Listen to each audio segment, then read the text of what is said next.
If ever a man met his moment as leader of this country, that man is George W. Bush.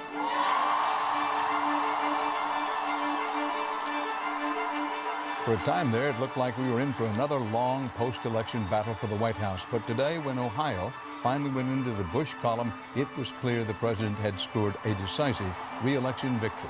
We had a long night and a great night. The voters turned out in record numbers and delivered an historic victory.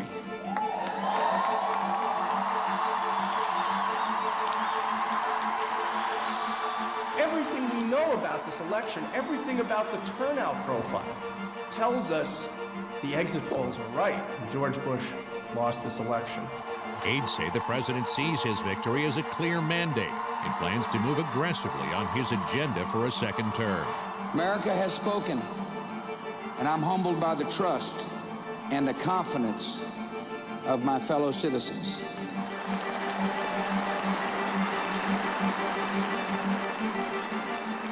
Wherever I went, what I found was long lines of voters and missing machines. This was all across the inner city precincts, 2 to 3 hour waits, not enough machines, and broken down machines.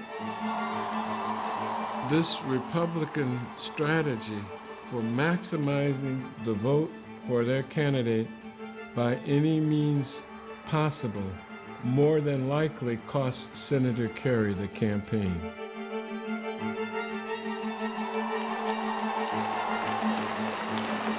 I see a great day coming for our country, and I am eager for the work ahead. God bless you, and may God bless America. We see all these iceberg tips of anomalies, one after another. And guess what? Virtually all of them favoring George Bush.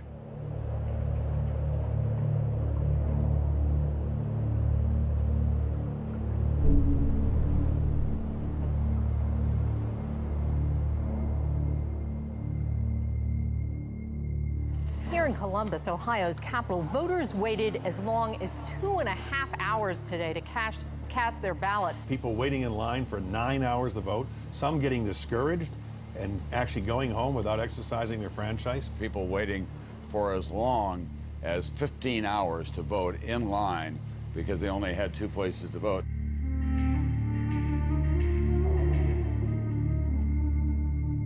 I'm trying to put together a popular-oriented book, and as a preliminary, I've been listing the different ways that the election was stolen in Ohio, and I've at this moment I'm at 36.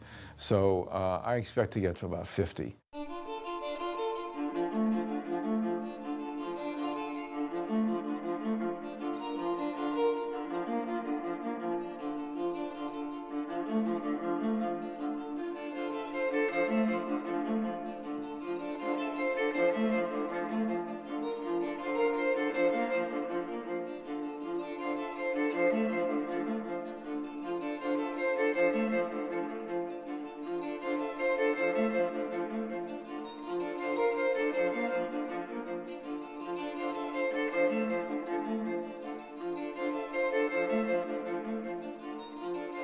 The scope of the theft is almost unfathomable.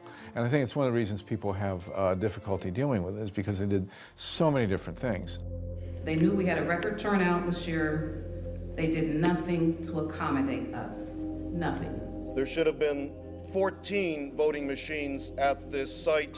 There were only 6. Working people in the morning had to leave because they couldn't stay in line for 2 hours. There was one phone number for every precinct in the county to call with problems, so needless to say, every time we tried to reach them during the day, it was busy. Bush and Kerry, they made all these trips to Ohio for our votes. They should have been here today. You know, they should see what's going on. If they had just gone in there and rigged the voting machines, or had just gone in there and miscounted the ballots, or had just intimidated people, or had just sent out fake flyers telling Democrats to vote on Wednesday, maybe people could have figured it out. But they realized, I think, that they were going to have to pick up quite a few votes, and it was a full court press. During the hours of 6:30 a.m. to 8:30 a.m., everyone was turned away due to broken machines. What I saw was voter intimidation in the form of city employees that were sent in to stop illegal parking. I attempted to vote in the same place that I voted in the primaries and was told that my name was not on the rolls. On Franklin County, there are no votes for David Cobb. Well, that's a problem. I voted for David Cobb. It was clear that something had happened that deserved to be put on the record. The election day process itself was a huge, confused. The lines were long, the machines were misallocated. Every county had its own story, almost literally. There are 88 counties in Ohio, and there were riggings going on in every different way that you can imagine in every different county. The polls had opened an hour late. They did not open until about 7:30 a.m. The polling machines were locked in the principal's office. Hundreds of people were turned away, were forced to leave the line because they needed to be at school, they needed to be at work, or they needed to take their children to school. We had 2 voting machines for 1,300 people in our county. One of which was broken for 2 hours, the first 2 hours of the day, from 6:30 to 8:30. For me to sit in the precinct in which I grew up in Columbus, Ohio, 10 days after the election and listen to scores of people, black and white, talk about how they were denied their vote in the year 2004 in Columbus, Ohio, is an assault on everything that we were raised to believe. These were things and practices that you could see were happening that were not fair, were not encouraging voting, and that were pretty blatant as well.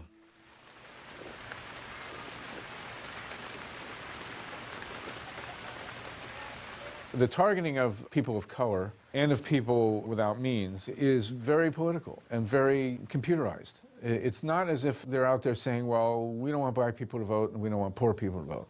What they're saying is black people are voting Democratic, poor people are voting Democratic, therefore we want to eliminate their votes. It's an easy matrix to work from, they're identifiable, and so if a Republican wants to win an election, can start with the people of color.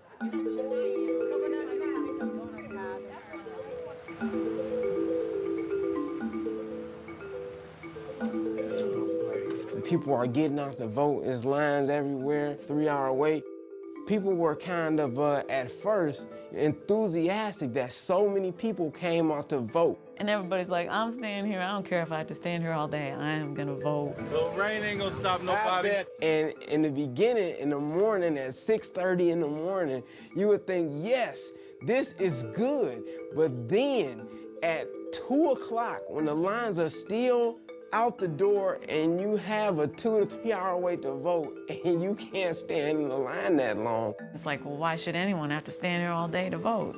We had testimony that some people stayed up until 12 hours in the line, which to me borders on criminal conduct, to put citizens through that kind of a oppressive, unendurable situation.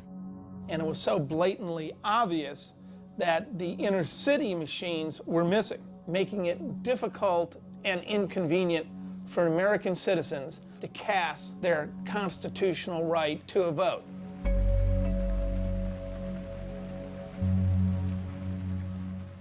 The interminably long lines that African Americans and young people on college campuses suffered was the result of a very conscious decision on allocating voting machines. To my knowledge, that's a new game. I had never known of it before. That clearly happened in this election. It's all happening in the inner city with the most vulnerable and unprotected part of the population, mostly African American and Latino, and that's Jim Crow.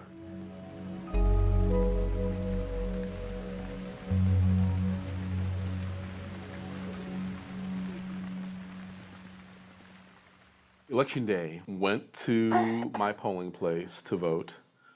I was told that I wasn't on the register. And I said, what do you mean my name's not on the roster? They said, well, it's not on the roster. And I was like, well, I voted here in the primary, so what am I supposed to do? And they said, well, you can sign a provisional ballot. Come to find out later, I followed up. My vote was never counted.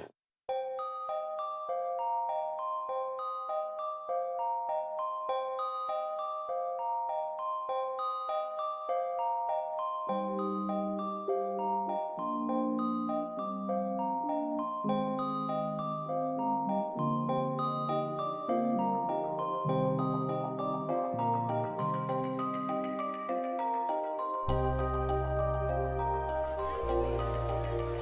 a child of the 60s. I grew up watching water hoses being turned on people. I knew what these people were fighting for, you know, and that is people being able to determine the direction of this country. And when you take that away, we're no better than any other country in the world. I guess I'll vote next time too, because a lot of people fought and died for my right to vote, and I know that. Even though my vote didn't count, maybe my words will make a point and sharpen people's appetites to really want to make it right. It was clear after the election that something very unusual had happened and the vote had been manipulated. We needed a common meeting place so that we could discuss strategies for preventing this from happening again. We're here for 2 days to focus on the one thing we all can agree on, which is the fundamental necessity to trust our voting process if we are going to be a democracy in something other than name only.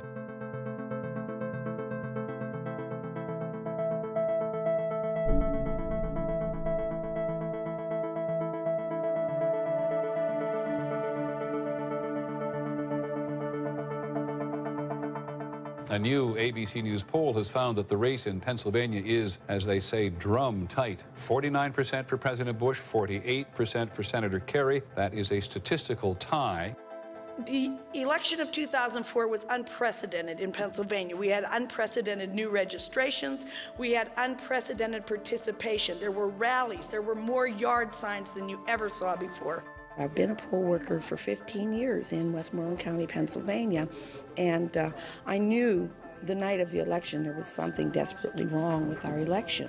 Some of the precincts in the one county in particular, there was an 80% undervote. That means 8 out of 10 people who came to the poll to vote on November 2nd did not care enough about the presidential race to vote for. I don't think so. Traditionally in Pennsylvania, the presidential undervote, this is people that did not select any candidate for president, is approximately 1 to 3%. In some precincts, those undervotes were as high as 70% and 80%. The officials in these counties blame voter error and lack of voter education. Always we blame the voter. When you see 42%, 70%, and 80% undervotes in the precinct in this election, it's not real. There's something desperately not right. This was the site of the closest race 4 years ago. Al Gore won the state by just 366 votes, and the Bush campaign believes that if it can get a few more of those Hispanic votes, they can actually win this state and its 5 electoral college votes. We think it's very likely that the outcome of the presidential election in New Mexico was affected by the irregularities when you add them all up. We found precincts and clusters of precincts where the rate at which people seemed to have not voted for president was up above 25%. When voters from that same precinct, those voters' neighbors, went to vote in early voting, their undervote rate was down under 1%. The undervote problem was concentrated in Native American and Hispanic areas of the state. Statistically, we know that Native American communities and Hispanic communities in New Mexico overwhelmingly supported Mr. Kerry as their candidate at rates of 85% or higher. So when it appears that people have gone in and not even selected a presidential candidate, what's been lost are Democratic votes. That could actually skew the outcome of the election.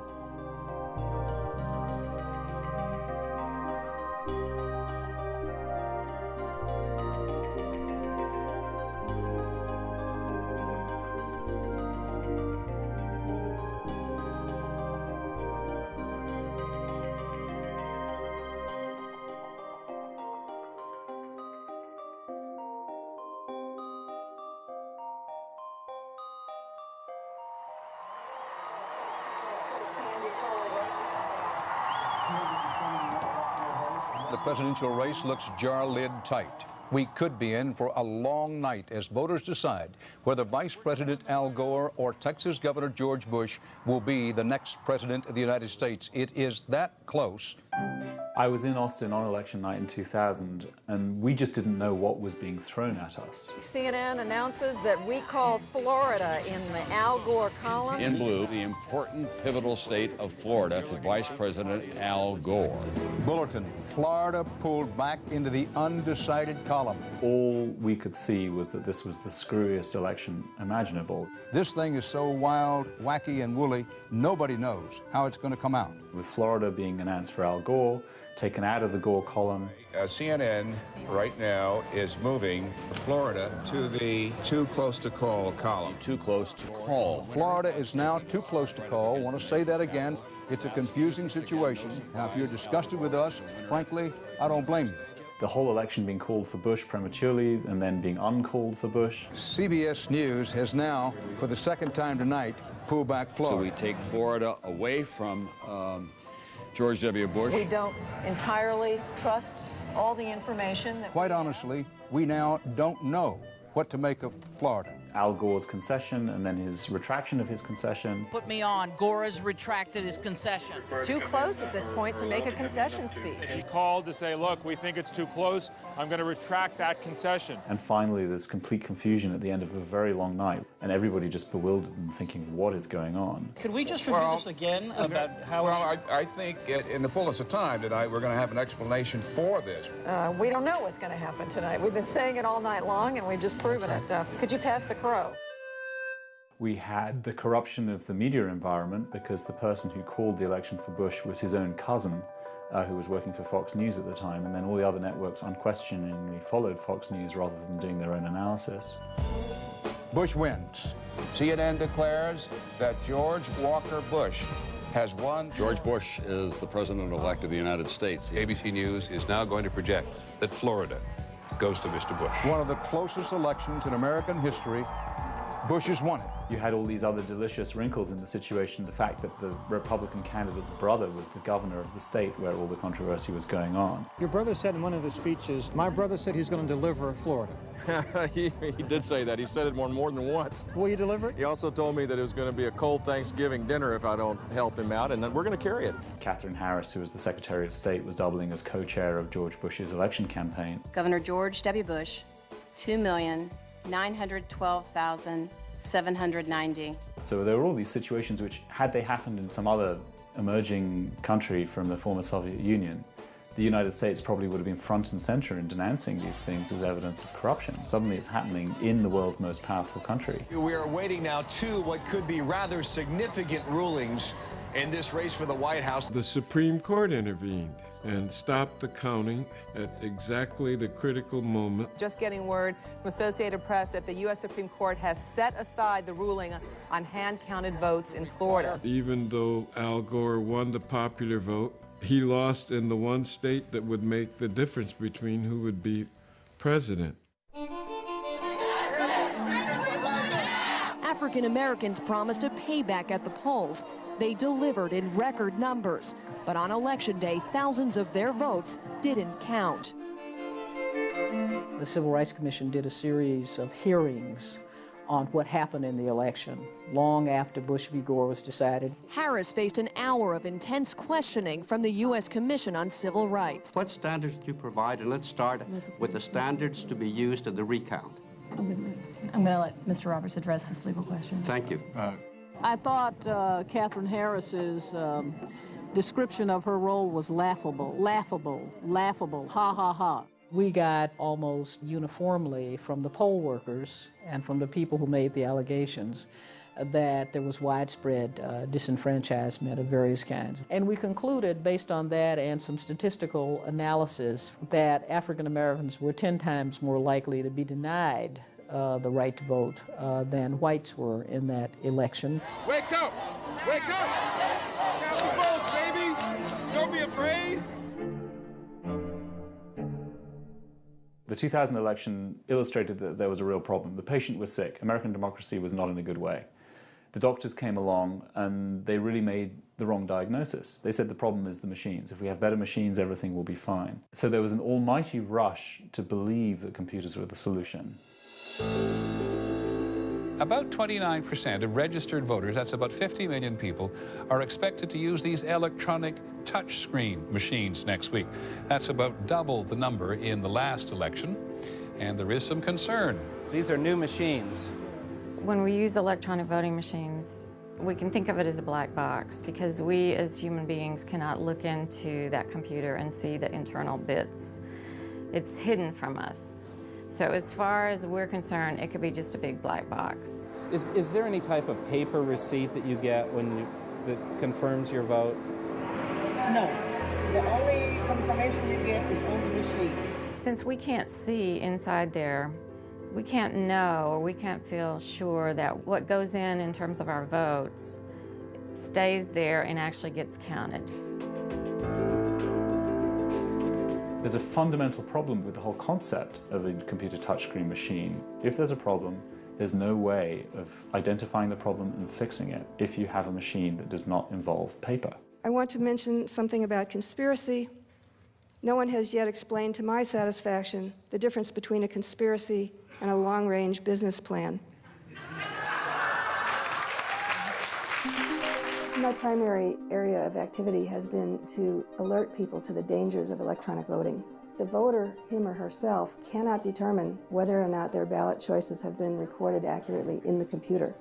The computer can show one thing on the screen, but be recording something else internally. But the second and worst problem is that nobody can observe the ballots being counted. This is the fraudulent voting machine, and it's a demonstration that shows people what's wrong with electronic voting. It says, click here to start voting. That's where the voter goes into the booth. There's only one race because it's only a demonstration for teaching purposes. John Doe versus Mary Smith for president. I'm going to vote John Doe. I go to verify my ballot. And if there's no voter verified paper audit trail and there's no audit, everybody thinks that this is good. Because I voted for John Doe, it says John Doe, I say correct. It says poll worker may close the booth, we'll assume it's the end of the election day. And here's my final total. Now you can see that the vote was switched. But here's the kicker. If you're the election director, you are 100% within your rights to say, we had a perfect election. We had one voter, we have one ballot. I see no problems. And that's the problem with electronic voting. You see no problems. What you really need is either a paper ballot in the first place, or you need to develop an electronic device where you vote on the electronic interface, and then the machine itself produces a paper ballot based on your choices that you then look at and put in the ballot box in the old-fashioned way.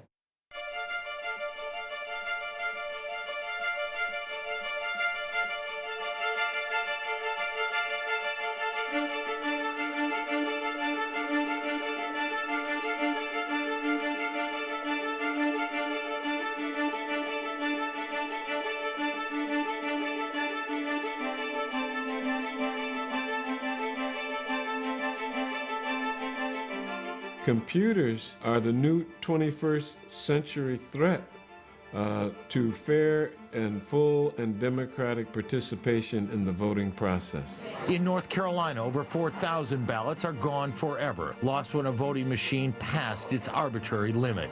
In South Florida, election officials were horrified to see vote totals start counting down after they hit 32,000.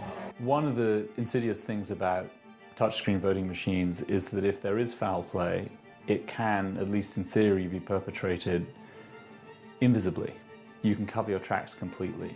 All three voting systems have significant security and reliability vulnerabilities, which pose a real danger to the integrity of national and state elections. Even if there is auditability in the system, the programmer, the rogue programmer, can change the audit trail as well. And this is something that's unprecedented. You can change the software, you can infect the system with a virus. Gaming systems, like your Microsoft Xbox 360 or Sony PlayStation 3, are engineered to resist a wide variety of tampering attacks. That level of engineering is entirely absent from voting machines. With these machines, you can alter the outcome of a national election undetectably in a way that is just unprecedented in terms of its reach and the power to really play around. For those reasons, we should be much more careful of these machines than we've ever been in the past, and the evidence is actually we're being less careful.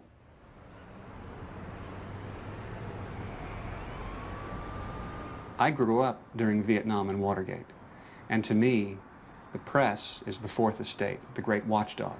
But the American press was not, in January of 2004, reporting anything about electronic voting. It's like it didn't even exist.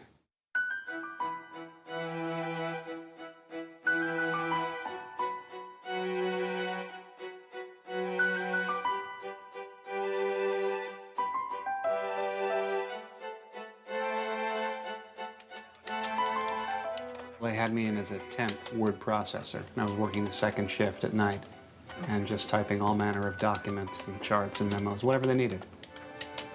There was a tape that the attorney brought down, and hearing what was on the tape was just part of my job.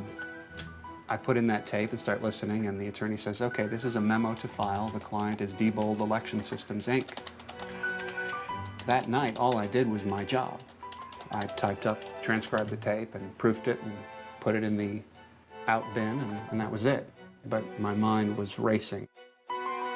And I went home and lay awake all night thinking about it.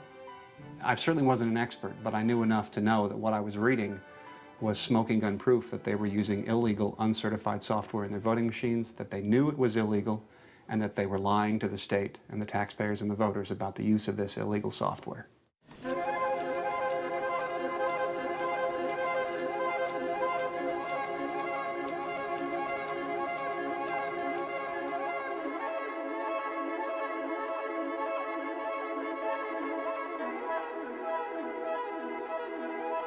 What the documents show is Diebold had gotten themselves into significant legal jeopardy by going around to the counties that had sold machines and constantly upgrading the software and doing it in such a way that they weren't actually getting approval for these software upgrades. When you're constantly changing the software, you can be substantially changing what it is doing on Election Day.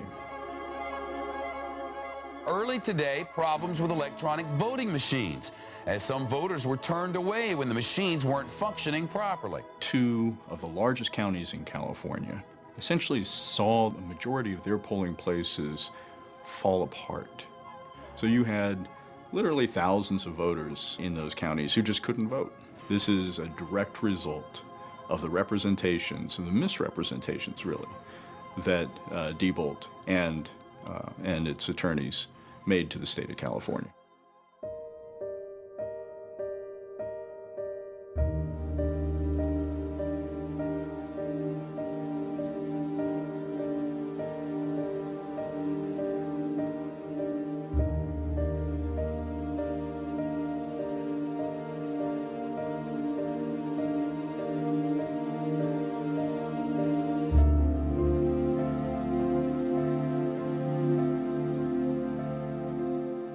What the documents show is that Diebold's troubles had gotten to be so profound that there was a recognition within the company and its law firm, Jones Day, that they had in fact broken the law in California.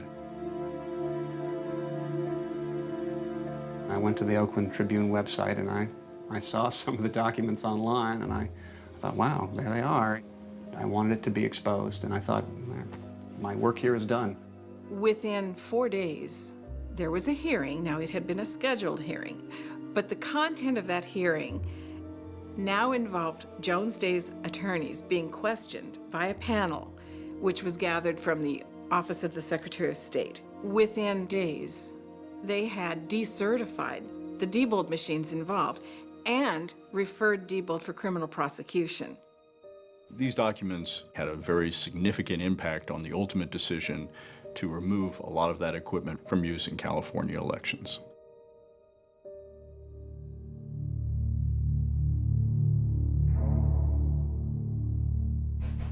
It was actually Friday the 13th, just after dawn, and there's a simultaneous pounding on the front door and the doorbell ringing at the same time. And I open the door, and there's 10 Los Angeles police officers there and one investigator from the DA's office. I thought, this is a mistake.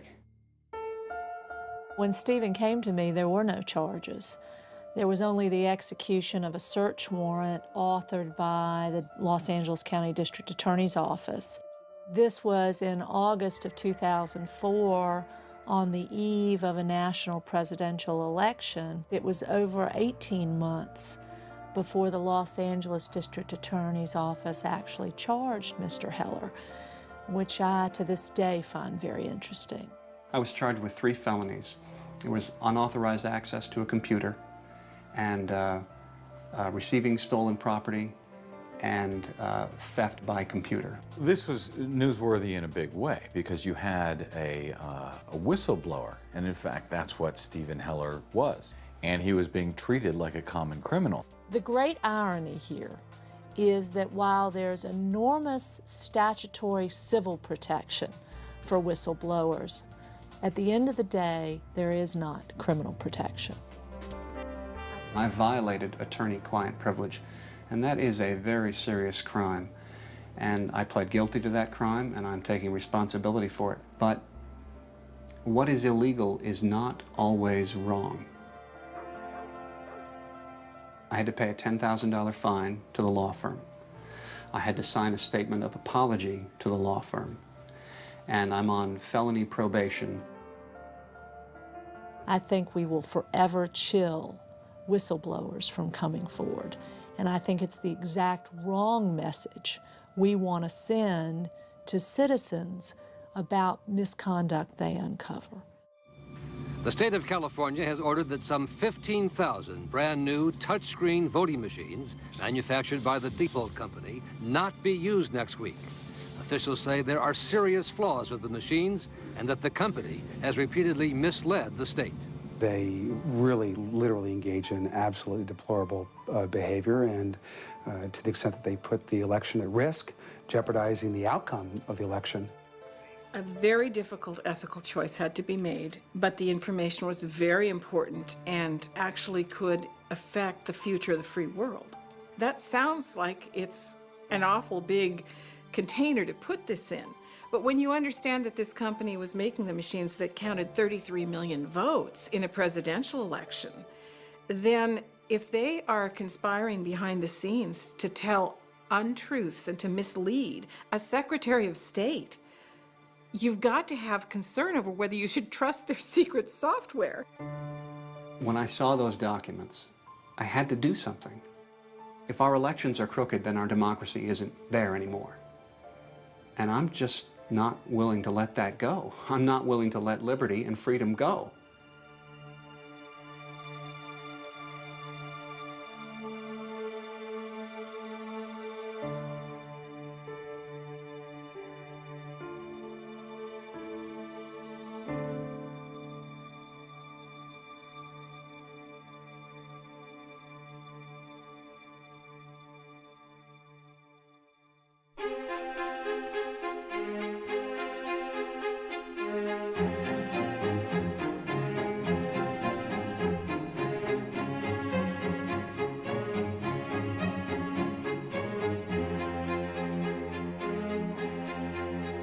What has changed in terms of the role of private companies has been the technology. With the new generation of touchscreens, it's very hard to find people who really understand enough about the machines to use them properly. What do y'all want this machine to do? Excuse me. So the default position is asking the private companies to provide their own technicians to come in and effectively run the election on behalf of the public. The absolute control over the election process that a company like Diebold potentially could have, from tabulation to the software that's inside, it's concerning to people. It shouldn't be. I'll be blunt. Diebold does not control the elections. Voters should not have to rely on any private company for the security and fundamental fairness of their election system.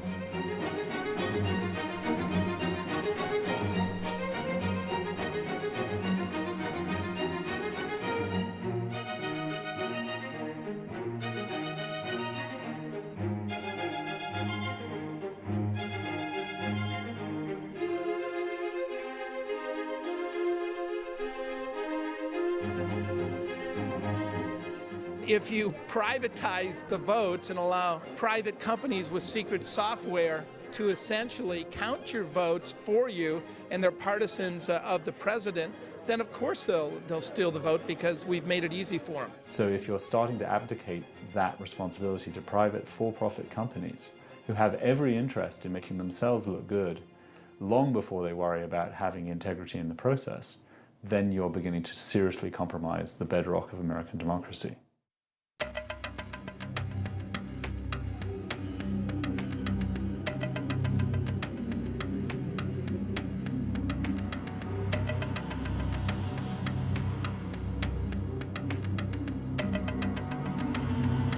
(1:51 p.m. Tuesday. As Air Force One touches down at Andrews Air Force Base, the president first learns of network exit polls showing Kerry ahead throughout the battleground. Dejected, Mr. Bush tells his confidant, Karen Hughes, the numbers are what they are. I'm surprised. It caused celebration among Kerry forces, panic and then disbelief on the president's team. It even caused the markets on Wall Street to drop sharply. These polls are paid for by a consortium of major news organizations, NBC News included. The evening of the election, having seen the exit polls released during the day and having seen the tally turn out so differently in the evening, to me that was a shock of the first magnitude. And in fact, you know, to use an analogy from the financial services industry, it was the world's loudest burglar alarm. And to my, I guess, shock and amazement, nobody was listening.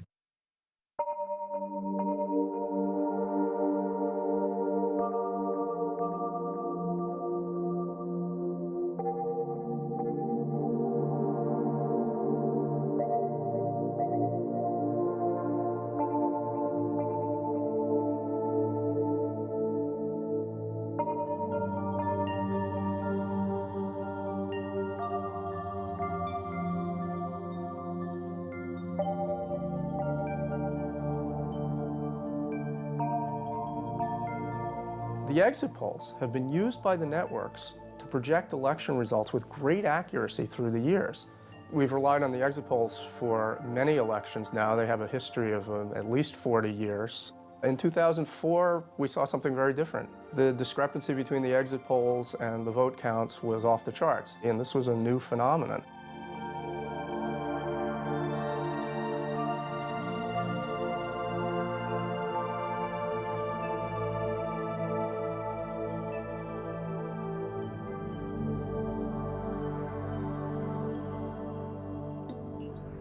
The exit polls were more accurate than the voting that took place that they were supposed to be measuring. It's certainly much more convenient if you want to believe in the future of your democracy, you don't want to have your whole day ruined, to basically say, well, of course the tabulated votes, that's gospel, and the exit polls must have had a methodological flaw.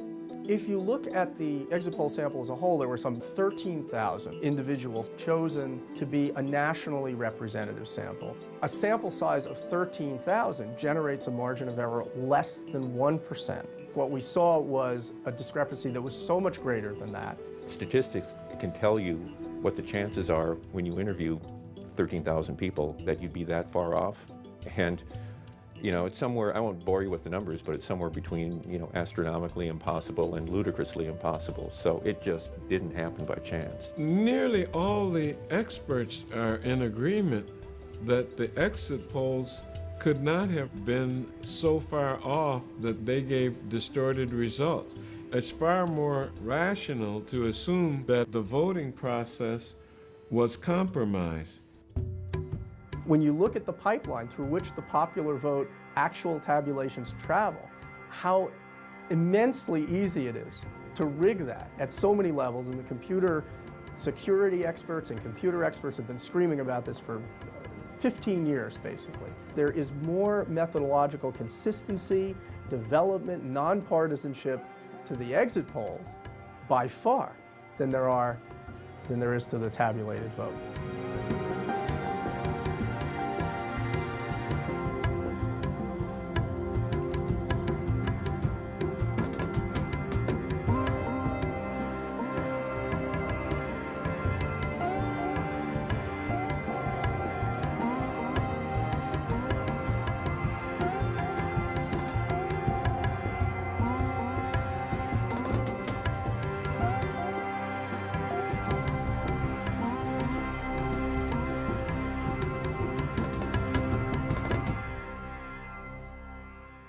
It didn't take too much investigation to see that a lot of people were disrespected and essentially disenfranchised. I mean, it has nothing to do with was the election stolen. It was, could people vote when they wanted to vote? And the answer was no. Certain people couldn't do that. That just gets my blood boiling.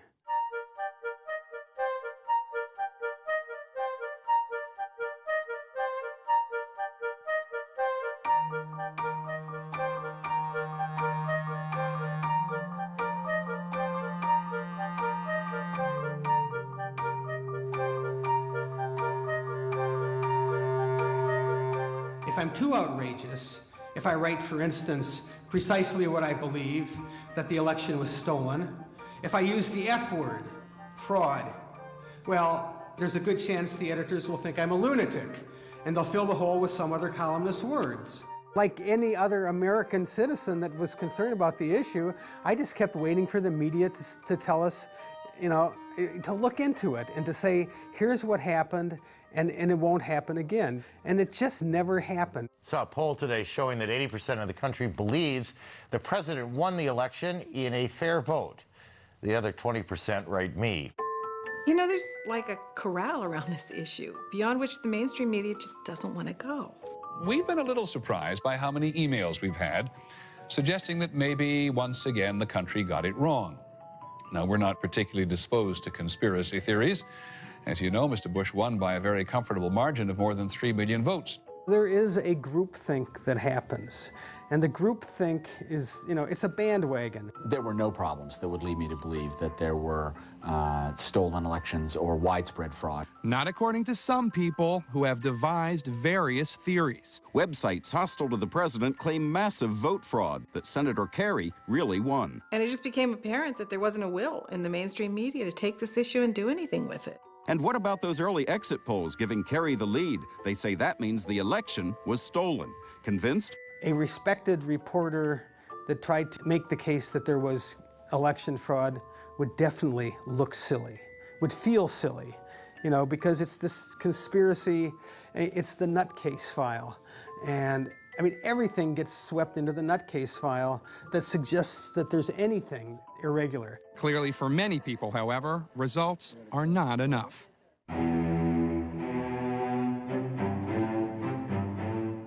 Even as the corporate media ignores the story, ordinary citizens are rolling up their sleeves and getting the job done, working on a litany of election reforms that are critically important to create and democratize our elections in this country. This evidence was only brought to the attention of the American people, if at all, by community radio, by independent media, by bloggers, by the internet. Something really powerful took place around this story, and this story would not die.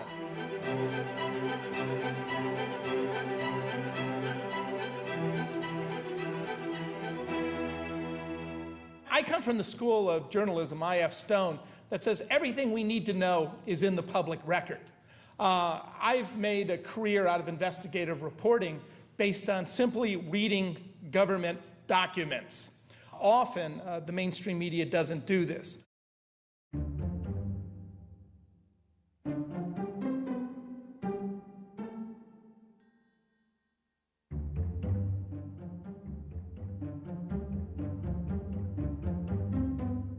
They had an explanation for the famous Gehenna Ward 1B machine, where 638 people voted, and miraculously the president got 4,258 votes in one of the greatest faith-based miracles of modern time.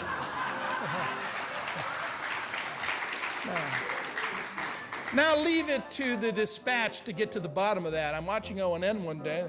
ONN reports the machine was fatigued. After 638 votes were cast, you know how your computer gets fatigued. Far and away, more than anything else I've ever written about, there's concern about this issue. So that says to me the public is awake and activated, which makes the question, where is the media, a crucial question.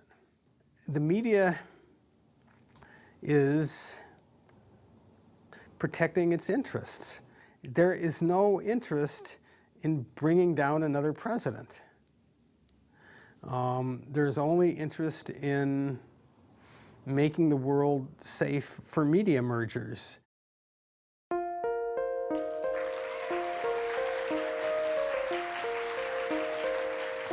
was an African-American man who was an accountant who had come to me and asked for the opportunity to place a bid to provide Georgia with its electronic voting machines. His name was Athan Gibbs. Athan was horrified about the 2000 elections, not necessarily whether the Democrats or Republicans won, but the fact is that millions of people's vote didn't count. In the 2000 election, there were 180,000 uncounted votes in Florida. There were over 80,000 uncounted votes in the state of Georgia.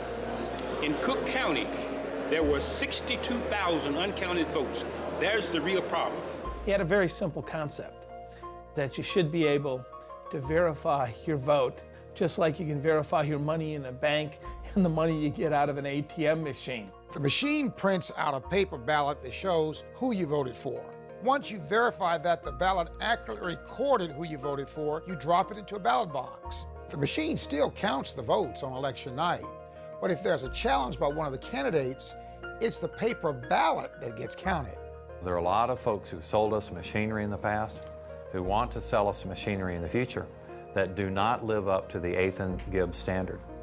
Machines that don't live up to the democratic standard. And we shouldn't accept second best. There can never be any uncounted votes where the voter does not have an opportunity to verify that their votes have been received, recorded, and counted.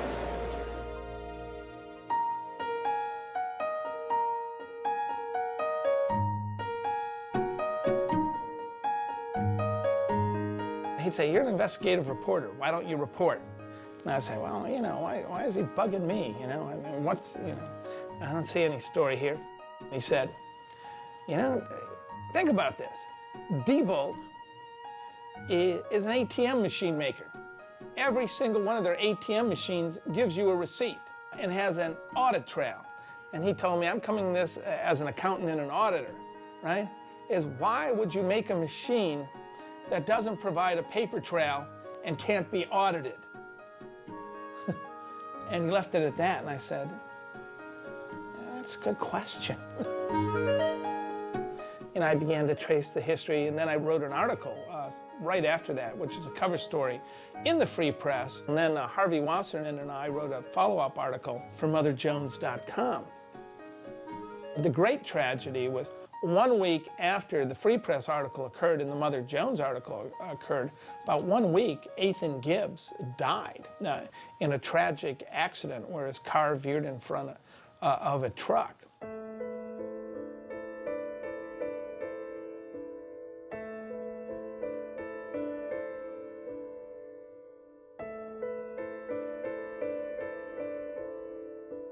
I was scheduled to speak out in California, and I wanted him to go with me and to demonstrate his machine. So I called him on the Thursday, and I asked him to come. Meanwhile, I get out to California. I get a phone call saying he's been in a terrible accident.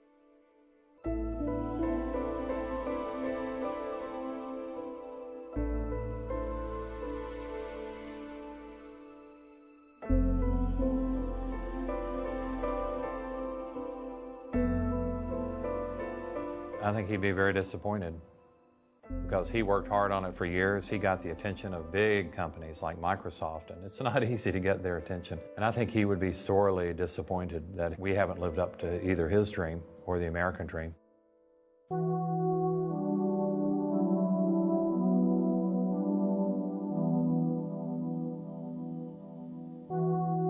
I think we owe it to Athan Gibbs to make sure that his vision for a true, real, verifiable vote happens in the United States.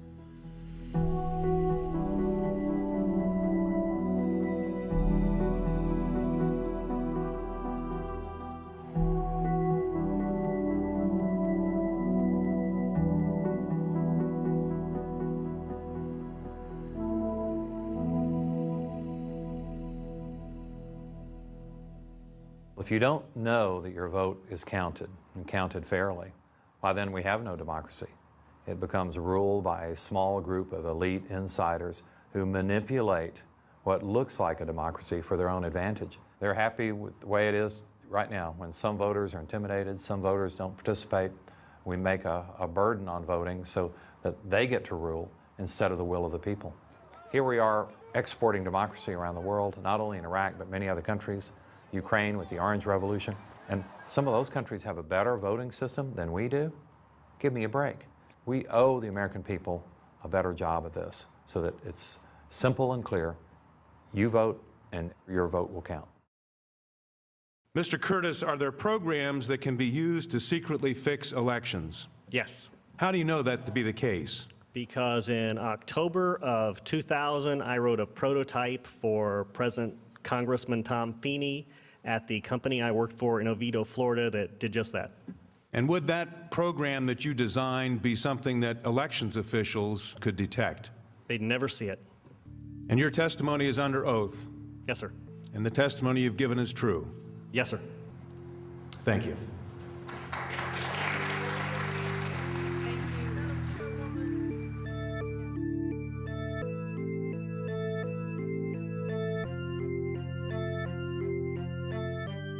In 2000, I was working for Yang Enterprises, which was a company in Oviedo, Florida, and their chief lobbyist, their corporate attorney, and Speaker of the House of Florida was Tom Feeney. Tom Feeney was the general counsel and registered lobbyist for Yang Enterprises, even while he was Speaker of the Florida House. He came in one day, one of my first introductions to him, and he wanted us to build a vote flipping software.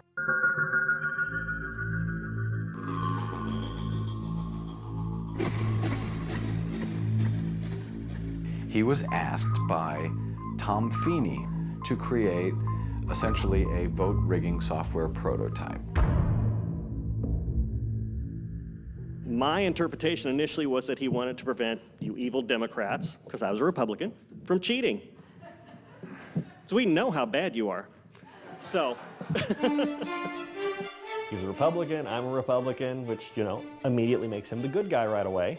So obviously he's not going to try and, steal votes. He wanted it to run on a Windows platform, be touchscreen capable. He wanted it to not have any additional hardware, so you didn't have to bring in a keyboard, you didn't have to sit across the street in a truck. You could just sit there and punch a button, and the votes all flip. And the third thing he wanted was that he wanted so that in the source code, you could not see the fact that it was being flipped. Well, not only you shouldn't be doing that, but you can't do that. You cannot hide in the source code. Done deal. I can't do it. Nobody else can either. Tom Feeney is best known for being the guy in the 2000 election. No matter what the Supreme Court decided, he was going to assure that the electoral votes went to George W. Bush. He had previously, in 1994, been the running mate to Jeb Bush in Jeb's initial bid for governor in Florida, which he lost. So I built it for him, gave it to Mrs. Yang along with the sheet on how you prevent vote fraud. She said, "You don't understand. In order to get this contract, we have to hide the vote fraud in the source code. This is to flip the vote in South Florida." Which, I'm thinking, what are you, a crook? We can only assume that that's what Feeney told her. For some reason, that's what she felt, that's what she knew, and that's what she told Clint Curtis. And that's what he has in his sworn affidavit.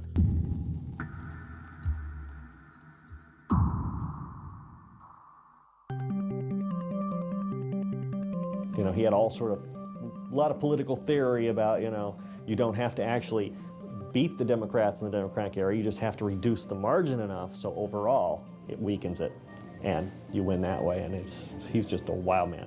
He was willing to do anything to win. And I'm thinking, well, these people are crooked, but they're probably crazy. No one's going to sit by and let them do this anyway.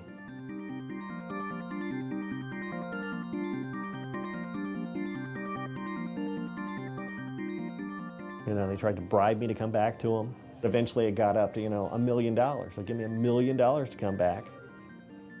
Then it was $1 million to just leave Tallahassee. And Feeney will get me a job anywhere I want to work. Anywhere. Name the price, name the location, you're there. Now that you've got your vote and you want to flip it, you hit the R, hit the S, and it flips. Bush wins. That's simple. That's simple. 24 lines of code, you never see it. Kind of felt responsible, like I wrote a blueprint for him. Not that I'm the only one in the world who could do that, you know. Any baby programmer would know how to do that. It is super easy. It takes nothing. It's just some hidden buttons on a screen. You hit the little hidden buttons. It gives 51% to the guy you want to win, gives the other 49. So it doesn't matter how you vote, the machine votes for you.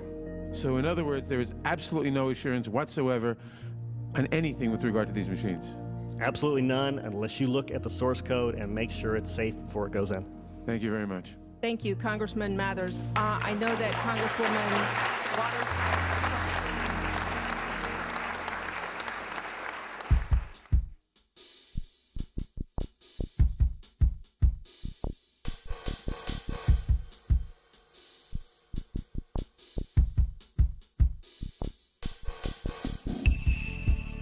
Clint Curtis announced that he was going to run against Tom Feeney for that U.S. House seat. He changed his party affiliation from Republican to Democrat. One of the reasons I switched is because all those Republican values of balanced budget and personal privacy, the Republicans have just discarded that. He did extraordinarily well for a first-time politician. We'll actually compare our vote totals to the vote totals that came in precinct by precinct. We'll find out if any flip occurred, and we'll validate it. He and his campaign have, since the election, been going door to door, getting affidavits from voters, how they voted in the election. If we can find several precincts where we have more voters who said they voted for me than the votes show, that puts into question not only my totals, but the whole election. In some of these areas, he's finding 20% swings against him, and he's got the affidavits from voters to prove it.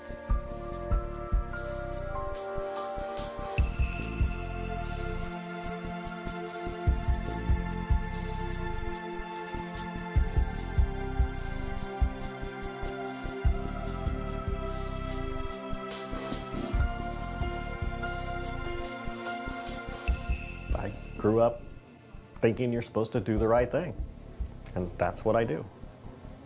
I'll do it until someone makes it so I can't.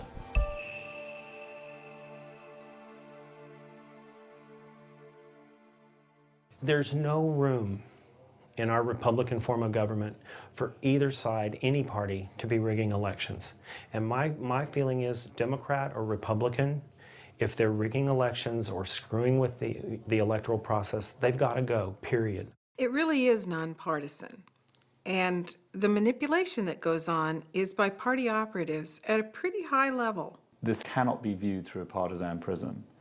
It's just simply not the case that Democrats care about a transparent process and Republicans don't. The reason why that perception has arisen is because Republicans have been winning elections and it's Democrats who've been aggrieved. This issue really is the hub at the center of all the other concerns that people have. And you see people, whether it's Save the Whales or Save the Forests or Save Social Security, whatever it is, working very hard on these individual issues and perhaps not recognizing that if elections continue to be rigged, their work is going to be for naught. Democratic rank-and-file voters and Republican rank-and-file voters have to come together, understand they have a common interest in having a proper voting system, and fight on that basis to get public officials to improve the system.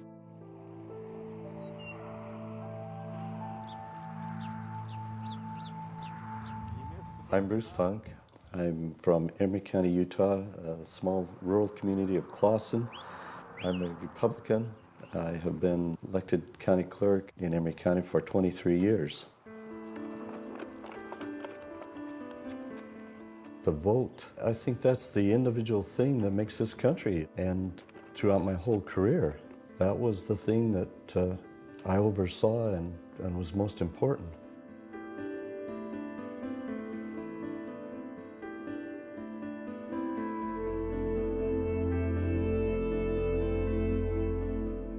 Well, we went through the acceptance and testing, and I found that I had 8 machines which had low backup memory. And I'm thinking, well, what does this mean? Diebold's responses, I haven't received any from the people I've talked to, I know at this time that the election official for the state of Utah has no election experience. As an election official, I thought it was my duty to assure the integrity of elections. And I'm looking at a situation that I didn't know what it meant.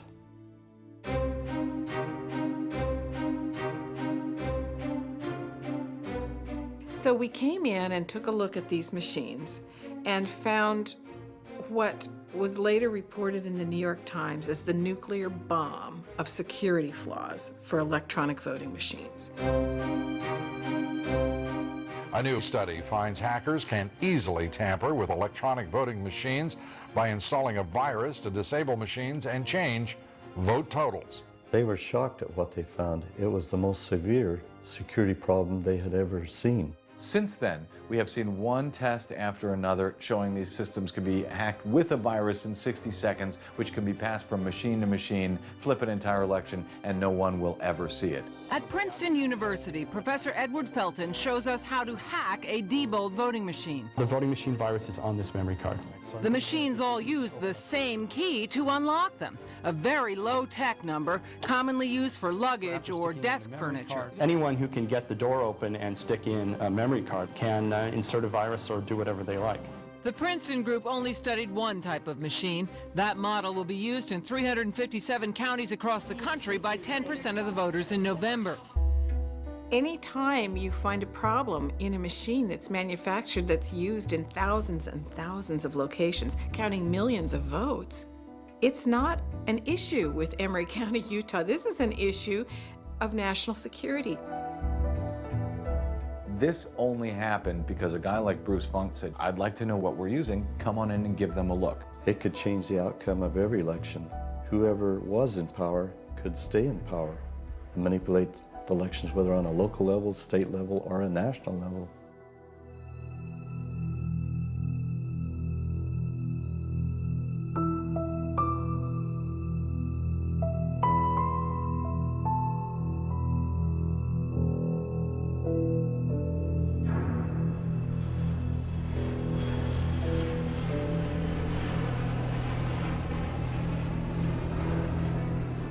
The lawyers for Diebold were flown to Emery County, where they had a meeting behind closed doors, and when Bruce Funk, an elected official, showed up for work the next day, he was locked out of his office. They did not want to know what was in those machines. They were not interested. They were strictly there to get rid of me. The commission chairman came by my office. I said, I'm not going to resign. I said, I believe I need to be here and document exactly what Diebold does to those machines. And he told me, he says, that's not going to happen. It was treated as a national security issue by the top scientists in the U.S. It made the New York Times, the Washington Post, Newsweek, CNN, but Bruce Funk lost his job. How do you have a private corporation come in and exercise any kind of control over an elected official? Basically what that means is you had a private corporation saying the will of the people doesn't count in Emery County, Utah. You elected him, we say he's out, so he's out. This has not been easy. It has been very hurtful. I have lost a lot of good friends, but down in my heart I know it's right, and we have to fight this battle, and we don't stop for a moment. Nobody had his back, but what he did actually could have saved us from an even bigger meltdown in 2006 had they not solved that problem.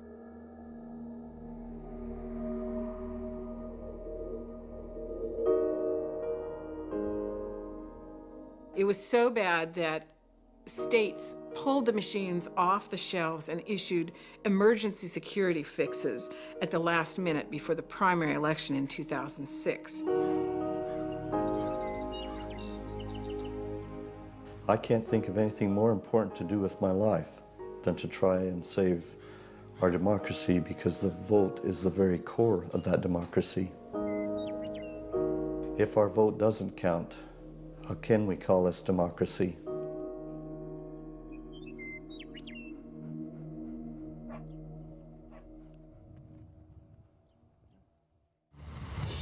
The question of which party controls the House or the Senate or both may turn on 1, 2, who knows, maybe half a dozen elections, so close that the final outcome will rest on compromised vote counts.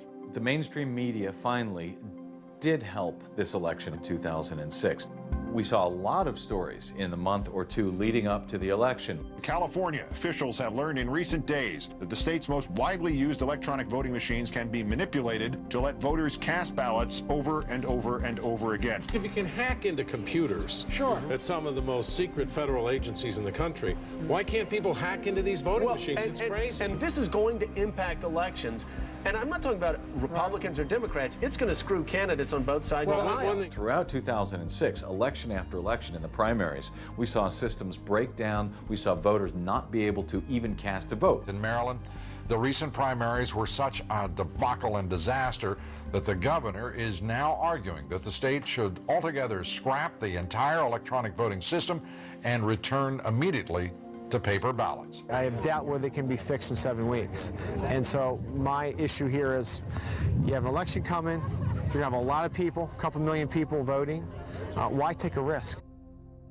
The public outcry over electronic voting machines is intensifying. Across the country, there is a groundswell of action to challenge electronic voting machines and their use in November. We have oversight over whether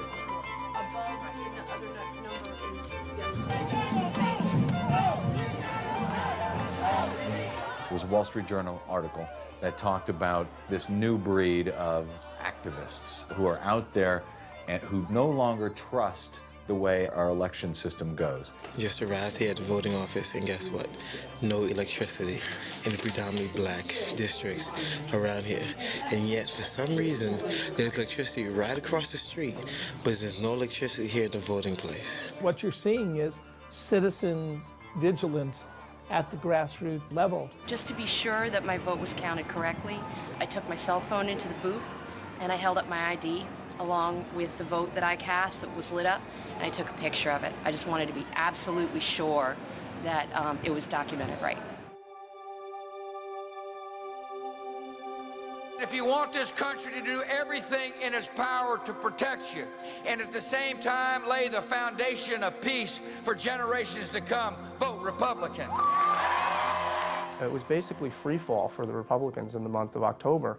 There was Mark Foley, the major scandal. Florida Republican Congressman Mark Foley resigned today, effective immediately, after sexually explicit messages sent to underage boys surfaced. A scandal like this could end up helping the Democrats win more seats in November. And the news from Iraq was all bad. As the problems in Iraq get worse, so do problems for Republicans here at home. 52% of likely voters told us they plan to vote for the Democratic candidate for the House, 34% the Republican. That 18% gap is the biggest since we started asking the question back in 1980.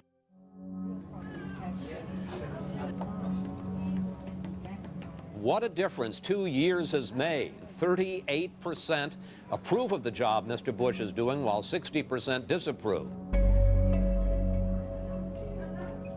The most fundamental, essential ingredient of a democracy is, from time to time, a vote of the people. The climate now is to sweep them out of office. And the question is, will our election work the way it's supposed to allow that to happen? We can now project that the Democrats will be the majority in the next House of Representatives. That means Nancy Pelosi will be the Speaker of the House. If you look at race by race, it was close. The cumulative effect, however, was not too close. It was a thumping.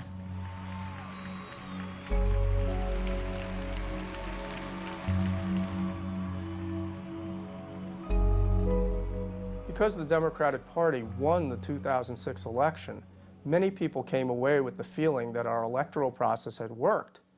But that just wasn't the case.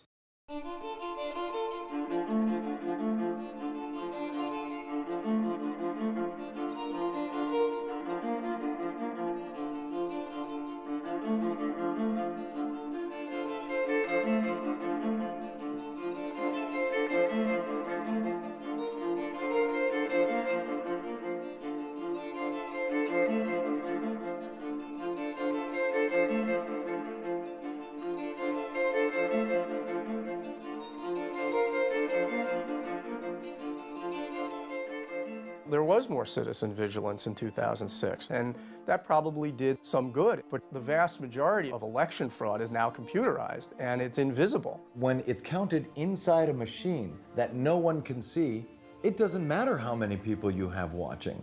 In one congressional race, there are charges that thousands of votes were cast but not counted. And the results were close enough that those votes could well have made the difference. And where is this congressional district? In Florida. In Sarasota, as the 13th congressional district, there was an apparent undervote, there was an undervote, of 18,000. Republican Vern Buchanan issued a statement claiming victory by a razor-thin margin, 368 votes. We won! Not so fast, says Democrat Christine Jennings, who couldn't help noticing that in the Democratic-leaning Sarasota County part of the district, 18,000 people, or 13% of voters who cast ballots in other races, had no recorded vote in this race. It's unheard of in a very competitive race for 13% of the voters to say, we're not voting, we don't care. One of the things I want to find out is what happened to 18,000 votes that were not counted for this election. Sarasota County uses a controversial electronic voting machine that gives no paper record. These undervotes were concentrated in Democratic strongholds, and the great majority of these votes would have been cast for Christine Jennings, the Democratic candidate, giving her the victory. Go, Chris, go! People want to know that their vote counts, and this is about the confidence that the voters of this country have in their voting system.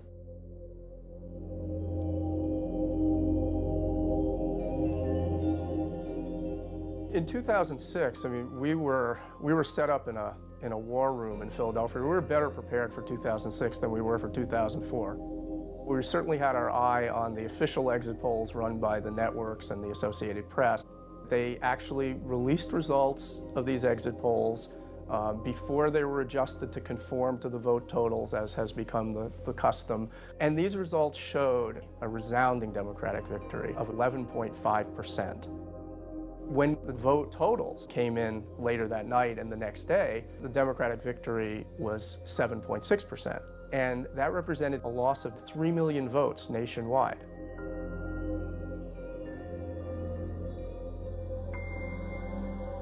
The exit poll was based on interviews with more than 10,000 voters, and this group gave President Bush a higher approval rating than the population at large. So this was no oversampling of Democrats. If anything, they lean more Republican. Statistically speaking, when you interview that many voters, the odds that your polling will be off by 4% are about 1 in 10,000. Election 2006 is certainly not telling us that pre-election concerns were overblown and it's safe to go back in the water. It gives us no reason to assume that our elections will be run fairly and honestly, just the opposite. Look at the pattern of the past few elections. We have every reason to believe that the 2008 election is going to be manipulated. And we have a hell of a lot of work to do in a very short time to safeguard our next election, and by extension, all the elections to come.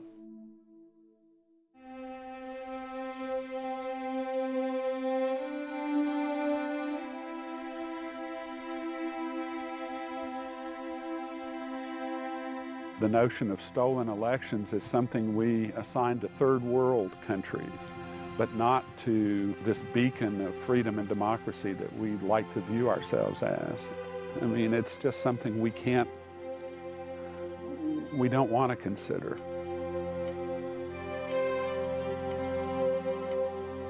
For some reason, this issue makes me feel this tick, tick, tick, tick, tick, and I don't quite know what's ticking. But I just feel that if we don't solve this thing pretty quickly, we could lose everything within just a few years. We have grown to believe that democracy within itself has the power to intrinsically protect itself and defend itself. And we don't believe that it's on our shoulders as individuals, that we have to stand up and take measures to defend this democracy. We just assume that it's going to perpetuate itself. And it's up to us to be vigilant and to have stamina and be determined It's the individuals who have to make that stick.